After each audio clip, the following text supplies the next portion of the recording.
3 eleições no prazo de um ano? O Observador transforma-se no palco do cenário eleitoral. Não estamos aqui para agradar e nem sequer tentamos. Escrevemos para informar. Garanta o acesso a todos os conteúdos e acompanhe ao minuto. 3 eleições, uma assinatura, toda a informação. Assine em observador.pt, agora com 49 € de desconto.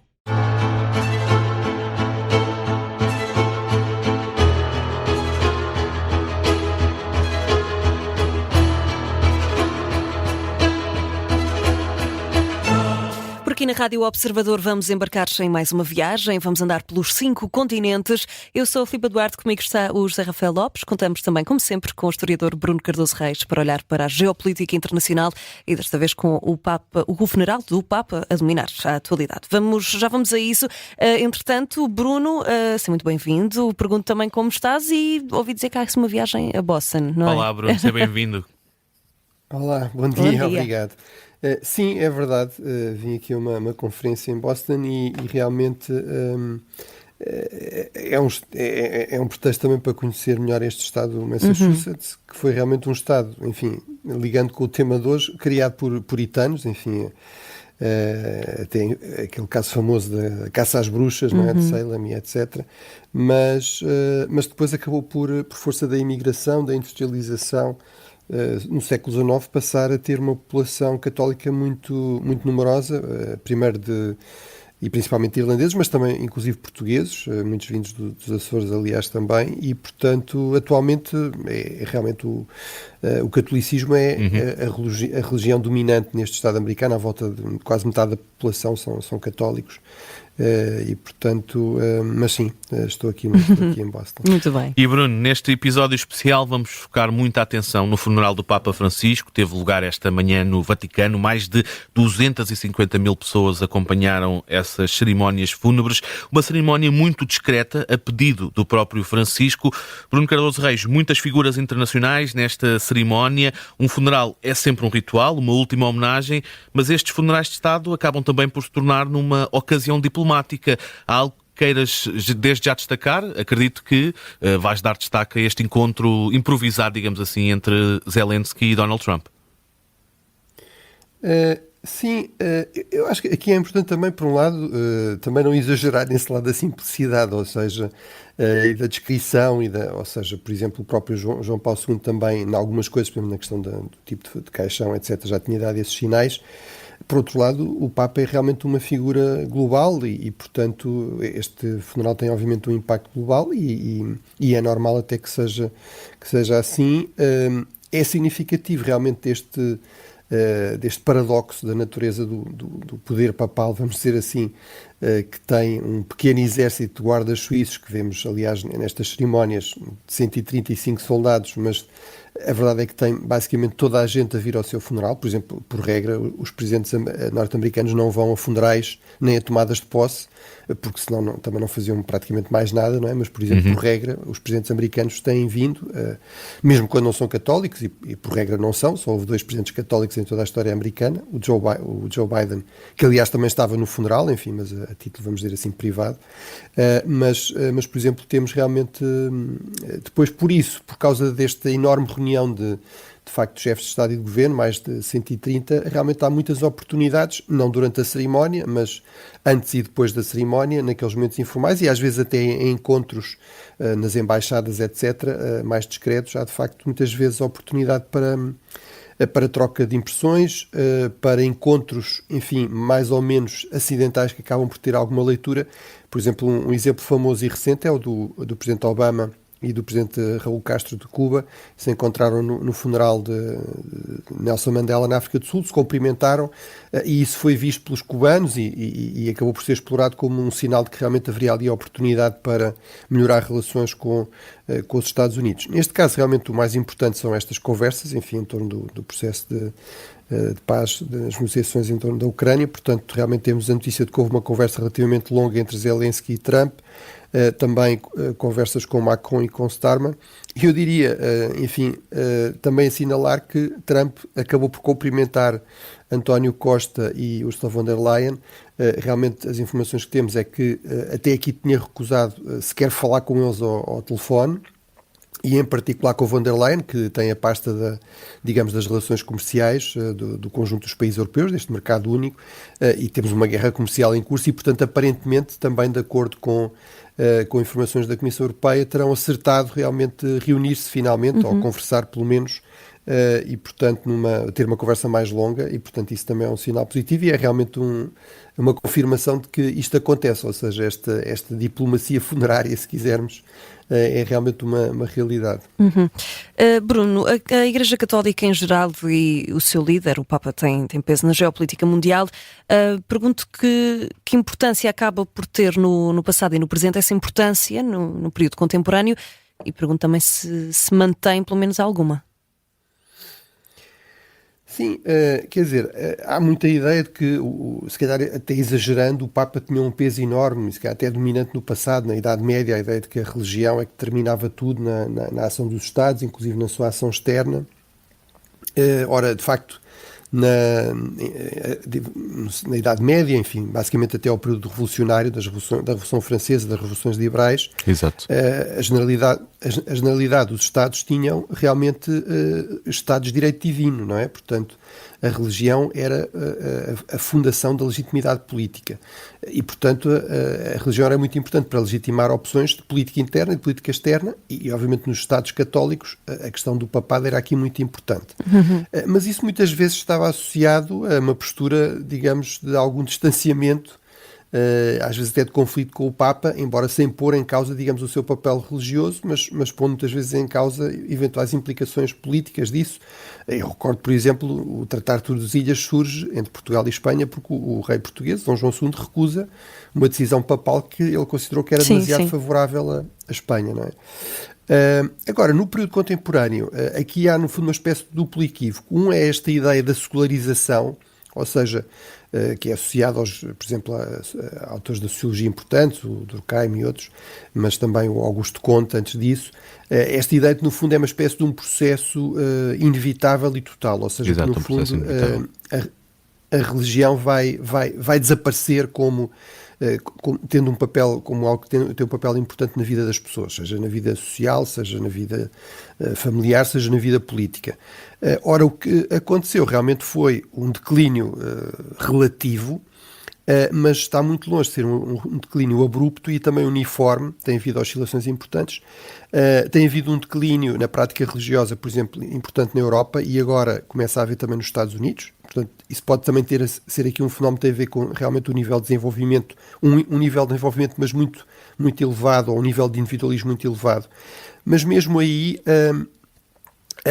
parece haver uma tendência mais para o crescimento da diversidade religiosa do que propriamente para um grande crescimento da descrença, do abandono completo das crenças religiosas.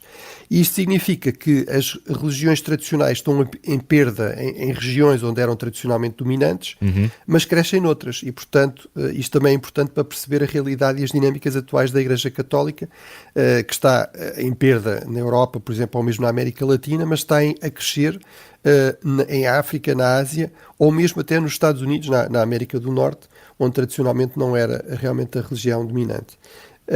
E depois, e por último, a questão da irrelevância, ou seja, o facto de estar em perda de peso relativo não quer dizer que se torne completamente irrelevante. Apesar de tudo, as religiões ainda são dos poucos elementos agregadores e mobilizadores das pessoas. É raro haver algum outro tipo de entidade que consiga mobilizar tanta gente, mesmo num país como Portugal, onde há quebra da prática religiosa, do que a Igreja Católica ou outras igrejas. Muitas vezes são as únicas que estão presentes em zonas muito remotas, muito, muito difíceis, onde há conflitos violentos, etc. E, portanto, isso significa que continua a ter aqui alguma relevância, inclusive política. Quando há pronunciamentos do Papa, eles acabam por ser muito comentados a nível global, por exemplo. Ou um exemplo concreto recente... Todos os discursos acabam por ser escrutinados. Exatamente, e ser vistos como estando a ser favoráveis, por exemplo, ou contrários a Donald Trump ou a Zelensky ou o que seja. E por outro, e para terminar, temos um exemplo concreto recente desta influência das igrejas, por exemplo, no processo de paz recente, enfim, no período contemporâneo, mas, por exemplo, no processo de paz em Moçambique, nos anos 90, foram as comunidades religiosas que tiveram um papel crucial no fundo era o que restava da sociedade civil, num país que tinha sido muito destruído pela guerra civil, eram quem estava no terreno, apesar de tudo, se tinha conseguido manter, não só a Igreja Católica, mas outras, mas realmente aí a Igreja Católica teve um protagonismo especial, quer a Conferência Episcopal Moçambicana, quer em particular a comunidade de Sant'Egidio, que é uma comunidade católica baseada em Roma, que teve muito apoio de vários papas na altura do João Paulo II, e realmente quem acaba por ter aqui um papel muito importante na mediação, a par de vários Estados, inclusive Portugal, mas é sobretudo esta comunidade de Sant'Egidio, e em particular uma pessoa que aliás agora se fala como um possível papábile, ou seja, um possível futuro Papa, que é o arcebispo de Bolonha e cardeal Matteo Zuppi. Ora, muito bem, fica aqui essa explicação e Bruno, após o funeral do Papa, vai arrancar o conclave que vai eleger o próximo líder da Igreja Católica. Há 4 cardeais eleitores portugueses que lá estarão. Bruno, qual é que é a explicação para haver neste momento tantos cardeais portugueses? Consegues encontrar uma? Bem, é realmente interessante porque, no fundo, é uma evolução que contraria um bocadinho a tendência geral, ou seja, nós passamos no anterior conclave, aquele que elegeu o Papa Francisco, de mais de metade de cardeais europeus, 52%, para neste à volta de 39%. Portanto, isso é obviamente deliberado. O Papa Francisco e a Igreja percebem que têm de ser realmente mais católicos também no topo da sua elite dirigente, têm de refletir mais esta natureza global, católica quer dizer global ou universal, não é? Esta natureza global da Igreja, e menos tradicionalmente católica, onde realmente a Igreja tem estado a perder um pouco peso, mas como tudo na Igreja Católica isso faz lentamente e gradualmente, mas em todo caso, de facto Portugal contraria essa tendência, ou seja, à partida há menos cardeais europeus, mas nunca houve tantos cardeais portugueses, 6 no total e 4 eleitores.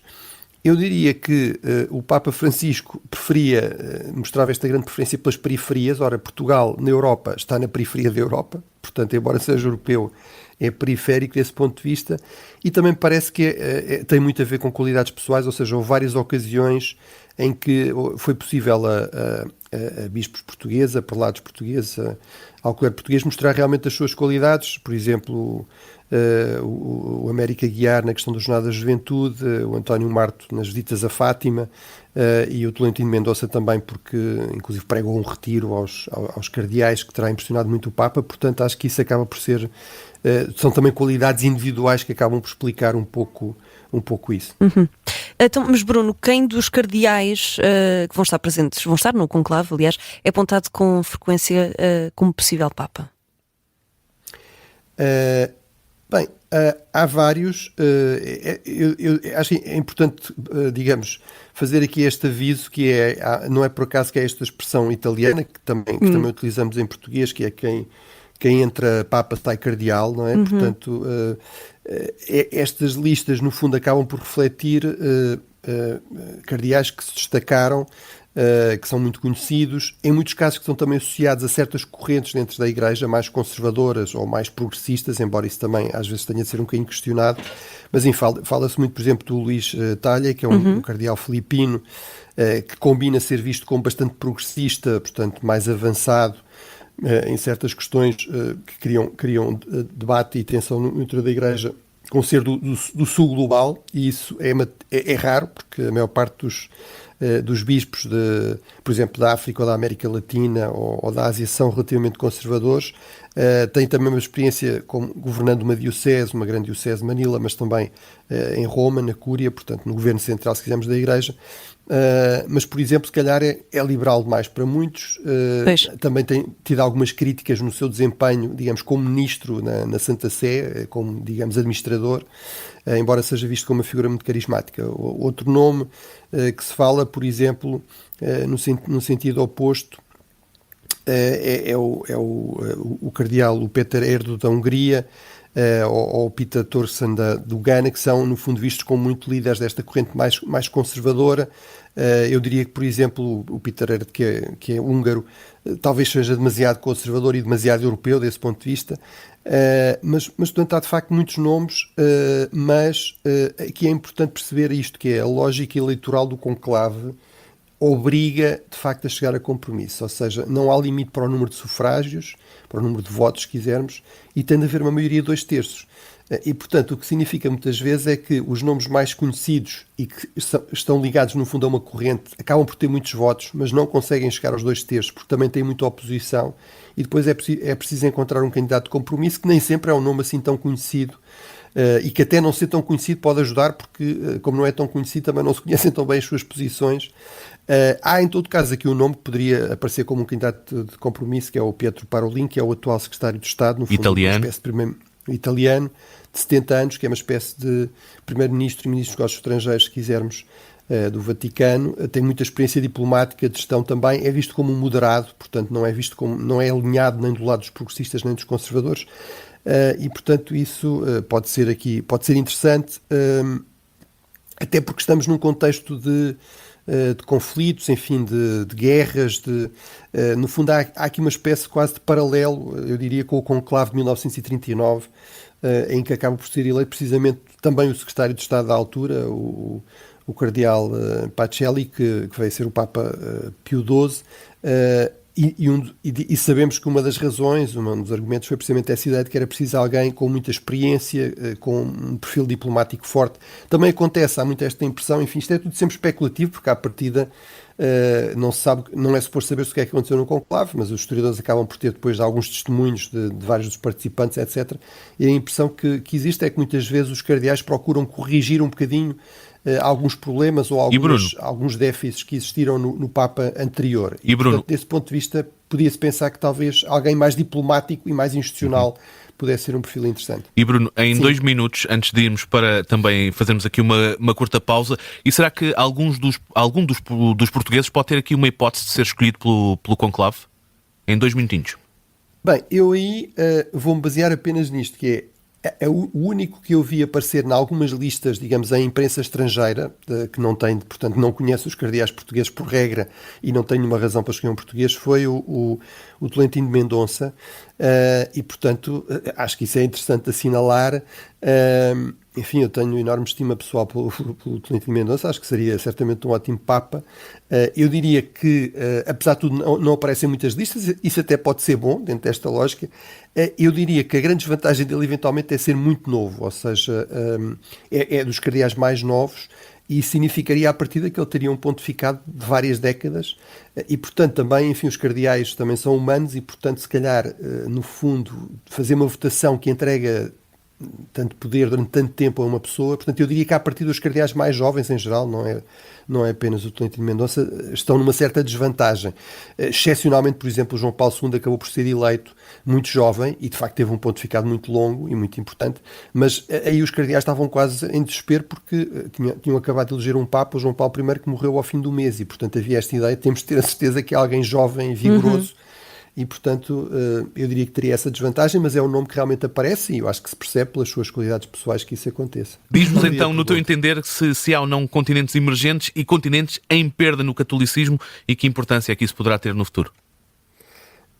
Bem, isso é realmente bastante evidente, inclusive na questão do Colégio dos Cardeais, ou seja, no fundo, os eleitores do Papa, de facto, mas olhando para os números mais objetivamente, isso corresponde por um lado a esta lógica que eu já me referi, que é, de facto, tendencialmente, o que tem acontecido é que as pessoas, no fundo, fazem opções religiosas mais livres, portanto, por regra, cada vez em mais regiões deixámos de ter uma religião oficial de Estado, a que as pessoas eram obrigadas a pertencer, ou pelo menos muito fortemente pressionadas a pertencer, e, portanto, de facto temos essa tendência para uma diversificação e, portanto, nas zonas onde o catolicismo era a religião de Estado, era a religião tradicional, há uma certa perda, isso é bastante claro no caso da Europa, por exemplo, ou mesmo da América Latina, onde tem havido um crescimento importante do protestantismo, dos movimentos evangélicos, mais carismáticos, mas, por exemplo, o catolicismo tem continuado a crescer,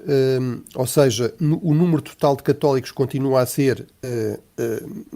crescer, portanto, os últimos números que temos são de 2022 para 2023, passou de 1,3 mil milhões para 1,4 mil milhões, portanto, um crescimento de 1 e pouco por cento. Grande parte desse crescimento surge em África, onde há um crescimento de 3% no número total de católicos, passam de 270 para 280 milhões, e há algum crescimento também na Ásia, 0,5%. E, portanto, de facto, isso significa que realmente há esta tendência, no fundo, que é uma tendência também global na política internacional, eu diria, na geopolítica internacional, que é uma certa perda de peso da Europa em particular, um pouco menos dos Estados Unidos, mas certamente da Europa, e um ganho de peso, um ganho de importância de outros continentes, do chamado Sul global, aqui em particular da África e da Ásia. A África aqui tem um protagonismo especial também porque é realmente o crescimento com mais dinamismo demográfico, ou seja, é o único, é o continente que está a crescer mais em termos populacionais de longe.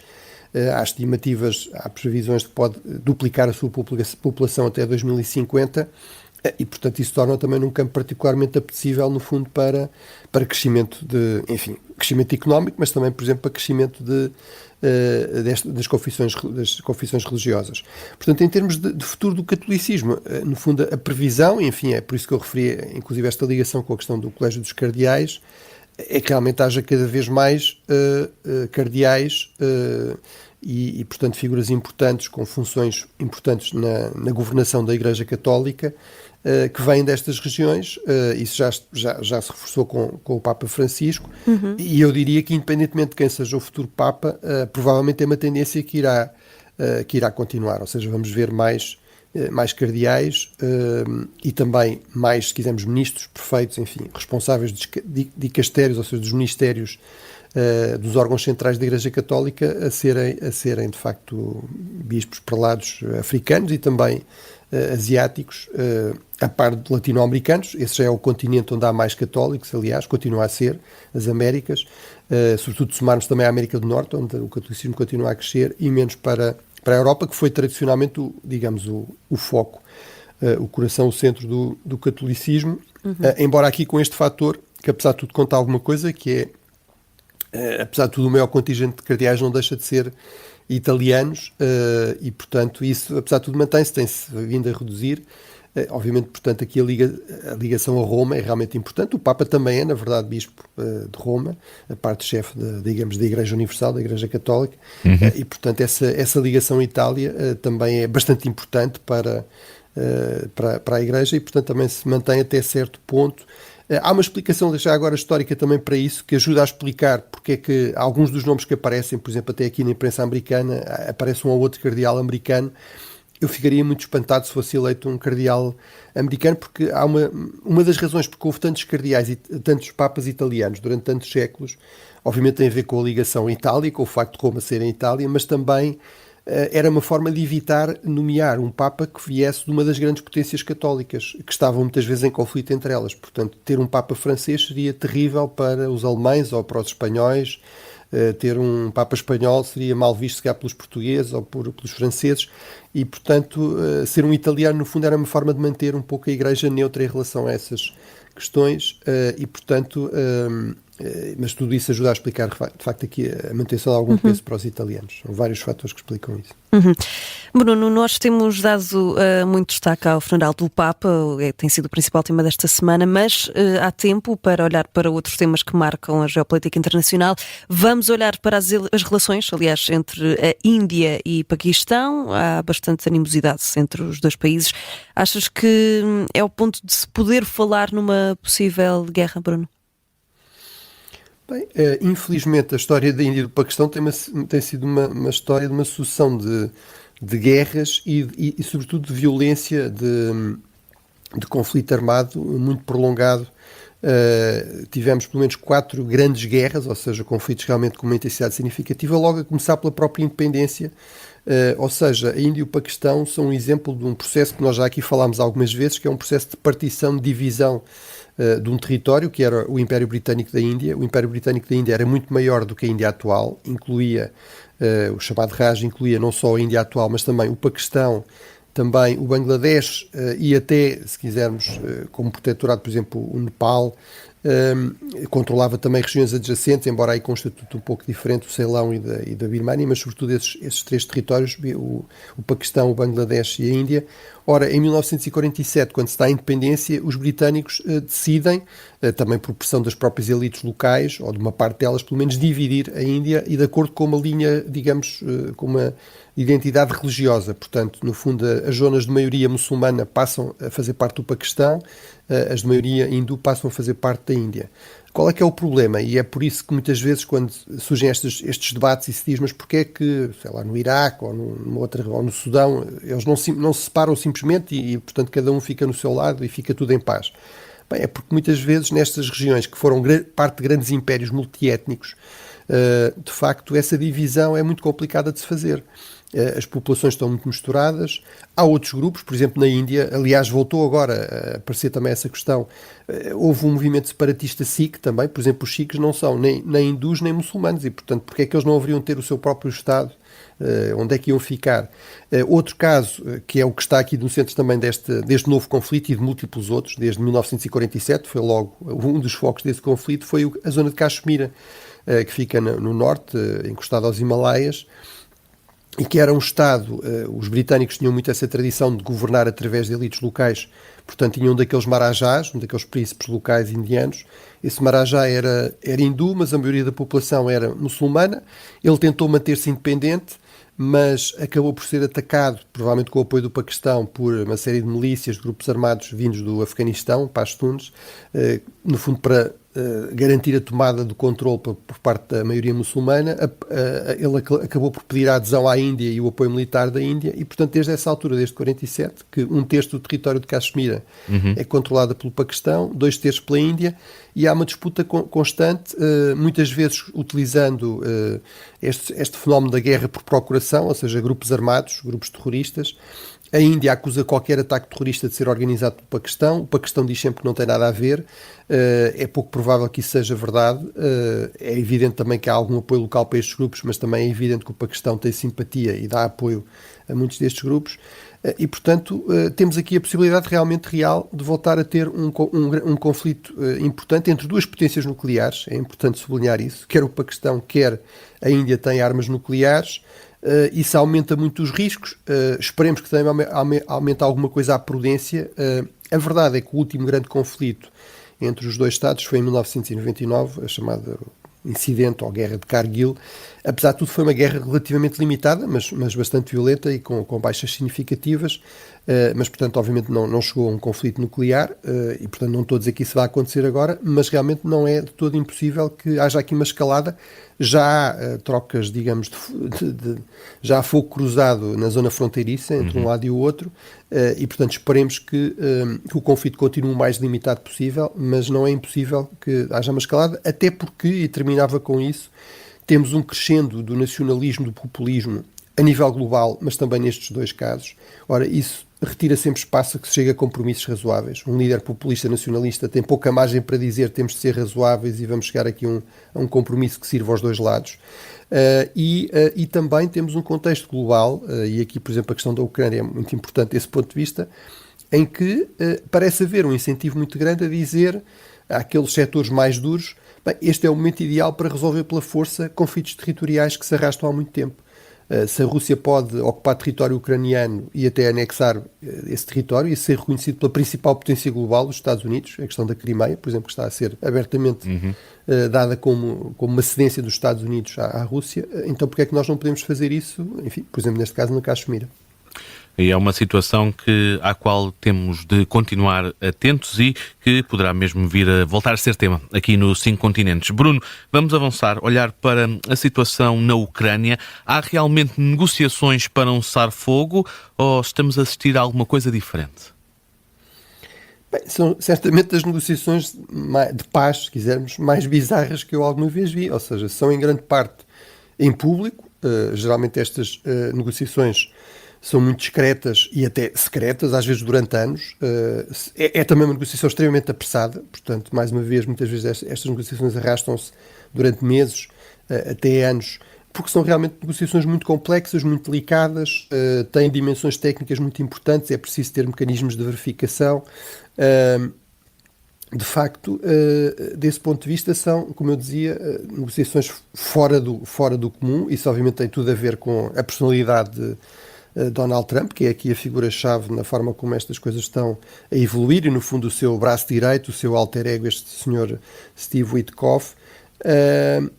Agora, depois temos ainda outra coisa, digamos, que torna tudo isto muito estranho, que é aparentemente os Estados Unidos querem realmente, ou estão dispostos, à partida a se fazer uma cedência que é uma enorme cedência, com enormes implicações na ordem global e basicamente sem receberem nada em troca, a não ser, como dizia Donald Trump esta semana, a grande concessão é a Rússia não conquistar a Ucrânia toda. Ora, isso não é uma concessão, porque a Rússia não deixou de tentar ocupar o máximo de território da Ucrânia, é o resultado da resistência heroica dos ucranianos com muito apoio militar ocidental, e também não é todo garantido, ninguém, enfim, com o mínimo de conhecimento da história de várias décadas, até de vários séculos,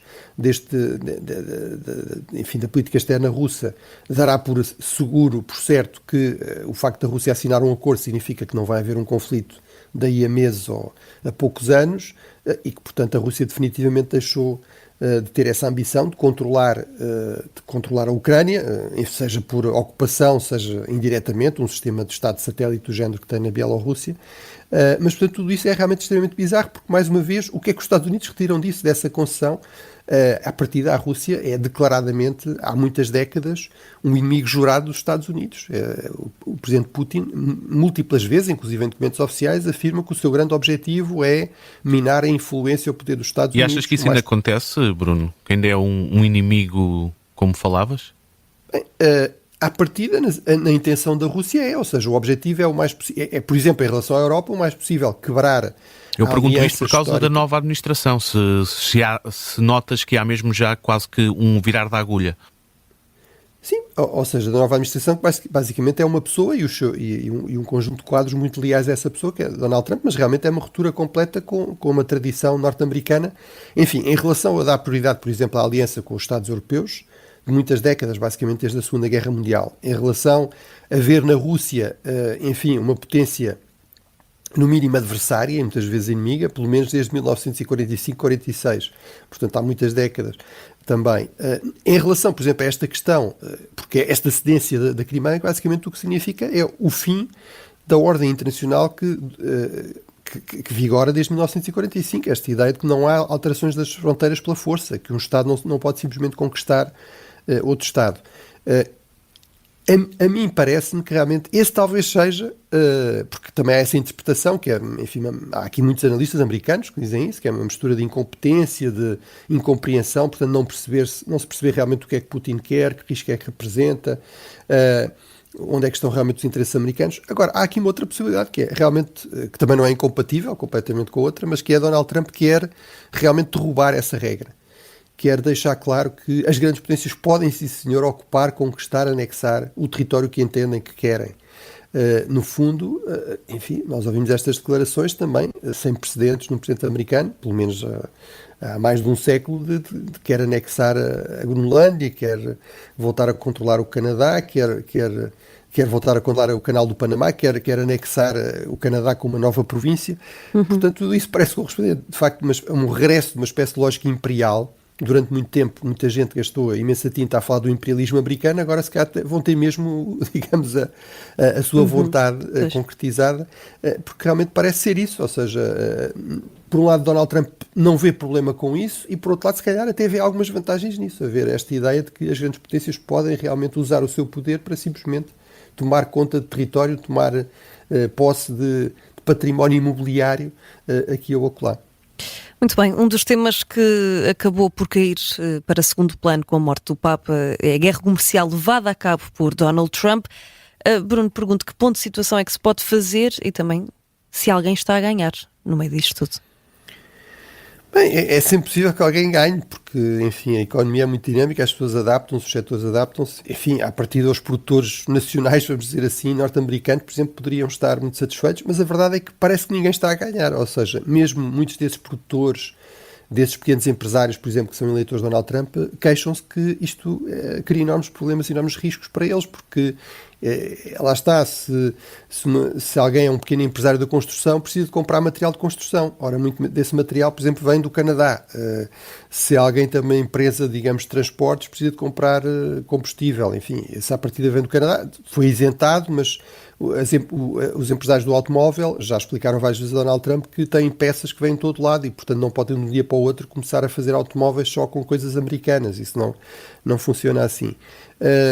A prova de que toda a gente está a perder é que houve a reunião anual do FMI, do Banco Mundial e do Fundo Monetário Internacional aqui em Washington, aqui nos Estados Unidos esta semana, e realmente uma das missões centrais que têm é fazer previsões económicas, digamos, credíveis, independentes para o conjunto do mundo, para o mundo em geral, para a economia global e também para os diferentes países, e realmente baixaram significativamente a previsão de crescimento deste ano. Há vários países que não vão ter crescimento ou que podem até ter recessão, mas baixaram em mais de 1% essa previsão de crescimento para a economia global. Portanto, isto é realmente péssimo para a generalidade da economia global. Aqui, a questão, enfim, neste momento parece centrar-se em torno da disputa entre a China e os Estados Unidos, mas convém lembrar que continua a haver tarifas generalizadas, inclusive em relação à Europa, mas a crise mais aguda é com a China. Ora, aí parece confirmar-se aquilo que discutimos aqui, a previsão que eu avancei, que é, tendo em conta a cultura política chinesa, a enorme aposta também no nacionalismo como instrumento de legitimação do regime comunista chinês, esta ideia de que nós acabámos com o século de humilhações, acabámos com o período em que os países ocidentais diziam à China o que é que a China tinha de fazer. Tudo isso tornava muito difícil à China responder da forma que Donald Trump quer, que é, no fundo, aceitar uma humilhação pública, vir recuar publicamente perante a pressão do presidente americano. E, portanto, há cada vez mais sinais que parece ser o presidente americano que está disposto a recuar unilateralmente. Esta semana tivemos esta coisa bizarra do presidente Trump a dizer está a haver negociações com a China, e da China dizer, nós não sabemos negociações nenhumas. Portanto, vamos ver se acaba por prevalecer algum bom senso, algum pragmatismo na administração de Trump, porque realmente os sinais também que temos nas sondagens é que esta política é bastante impopular entre os norte-americanos. Bruno, estamos a chegar ao final do nosso programa. Temos sensivelmente 3 minutos, tempo para fecharmos, não sem antes conhecermos a tua recomendação. O que é que queres sugerir aos nossos ouvintes? Bem, tinha 2 sugestões que têm a ver com todo este contexto do funeral do Papa Francisco e do conclave que se vai seguir. Ora bem, 1 minuto e meio para cada. Exatamente. Uma é um filme que está disponível, penso que na Netflix, que é Os Dois Papas, do Fernando Meirelles, sobre o Papa Francisco e sobre o Papa Bento XVI. Eu acho que ajuda a perceber um bocadinho melhor que esta ideia de progressistas e digamos, conservadores, enfim, tem de ser vista com algum grão de sal, portanto não é tão simples assim, mas acho que é um filme bastante interessante. Um outro filme bastante mais recente, que também existe, aliás, em livro, na versão do Robert Harris em livro, O Conclave, mas que depois foi adaptado a filme recentemente, há poucos meses atrás, e que no fundo é uma versão em filme de um conclave ficcional também, portanto imaginado, portanto uma eleição papal, e portanto desse ponto de vista acho que também é interessante para se perceber um bocadinho melhor como é que as coisas funcionam, embora com este aviso que realmente o filme toma grandes liberdades, enfim, com aquilo que seria o comportamento habitual num conclave, mas apesar de tudo acho que é um filme interessante e dá algumas pistas também interessantes para o que se está agora a viver. E a segunda? É esse filme, O Conclave. Ficou tudo junto. Não, o primeiro é o filme Os Dois Papas, não é? Sim, Os Dois Papas. A minha ideia é precisamente essa, para aqui vamos sintetizar. A primeira são Os Dois Papas, o segundo, o Conclave. O Conclave. É isso. Muito bem, por acaso comecei a ver ontem o Conclave, mas não cheguei ao fim, mas do que vi, gostei bastante. Bruno, muito obrigada. Bruno Cardoso Reis, 5 Continentes fica por aqui. Já sabe, se tiver alguma dúvida, recordamos o e-mail para onde pode enviar a sua pergunta, ouvinte@observador.pt. O Bruno Cardoso Reis terá todo o gosto em responder no próximo episódio. 5 Continentes está de regresso na próxima semana. Bruno, até lá, um abraço. Um grande abraço, Bruno. Um abraço, bom fim de semana. Igualmente.